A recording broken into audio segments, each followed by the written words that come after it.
Shalom, selamat pagi, selamat berjumpa kembali di dalam Renungan Embun Pagi bersama dengan Kota Daud Ministry. Tema renungan kita pada pagi hari ini adalah tetap bersuka cita.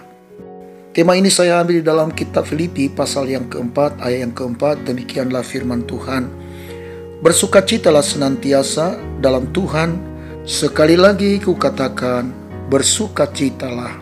Saudaraku, Rasul Paulus sebenarnya tidak punya alasan untuk bersukacita kalau kita tinjau secara dunia. Kenapa? Karena Rasul Paulus menulis surat ini sedang berada di dalam penjara. Ya, dia ada di dalam penjara. Siapakah yang bisa bersukacita bila seseorang ada di dalam penjara? Tentu secara manusia itu tidak mungkin. Itu mustahil. Sebab seseorang yang ada di dalam pesakitan bukan bersuka cita, tetapi dalam keadaan duka cita. Namun berbeda dengan Rasul Paulus menulis surat ini, berarti ia memiliki alasan kenapa ia mengirim surat kepada jemaat di Filipi. Ia berkata, bersukacitalah senantiasa. Sekali lagi kukatakan, bersukacitalah. Apa yang menjadi rahasia dari Rasul Paulus sehingga ia berkata demikian? Alasan yang pertama adalah karena Rasul Paulus ia mengenal kepada siapa ia percaya.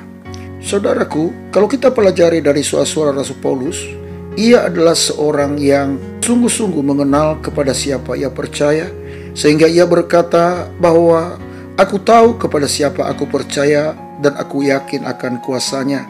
Pengenalan kita akan Tuhan itulah yang sangat membantu kita selalu ada di dalam sukacita. Tanpa kita mengenal Allah dengan sungguh-sungguh, maka tidak mungkin kita bisa bersukacita. Kita harus menyadari bahwa Allah kita tak pernah meninggalkan kita dalam keadaan apapun, baik di dalam suka maupun dalam keadaan duka. Kalau kita pelajari apa yang janji Allah di dalam perjanjian lama maupun di dalam perjanjian baru, sering sekali Allah menyatakan dirinya bahwa ia tidak pernah meninggalkan kita.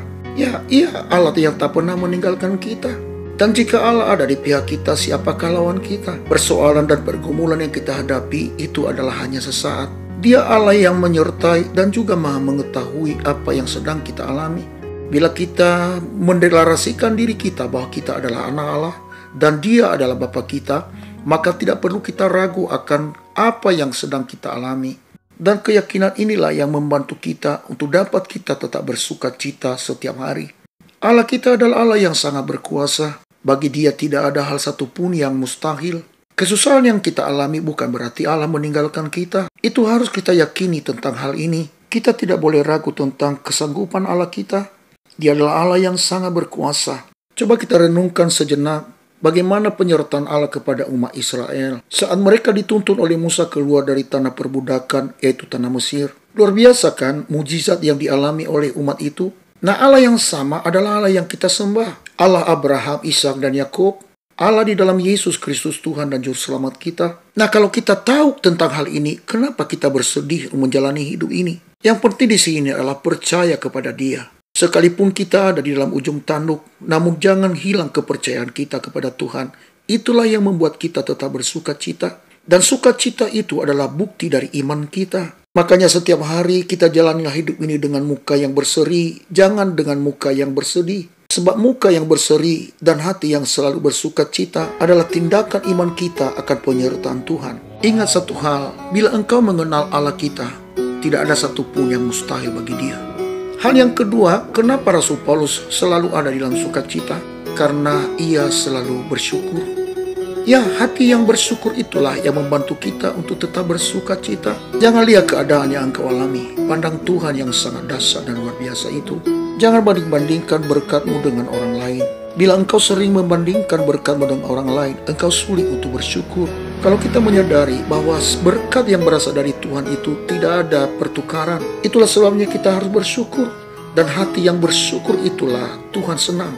Betapa orang yang sering bersungut-sungut atau stres disebabkan karena tidak ada rasa syukur mereka atas segala berkat dan anugerah Tuhan yang mereka terima. Mereka selalu membanding-bandingkan dirinya dengan orang-orang lain. Tetapi bagi kita orang-orang yang mengenal Kristus, mari kita selalu mengucap syukur dalam keadaan apapun.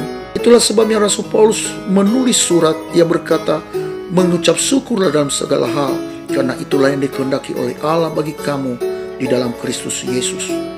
inilah kunci yang kedua, kenapa Rasul Paulus ada di dalam sukacita sekalipun ia ada di dalam penjara.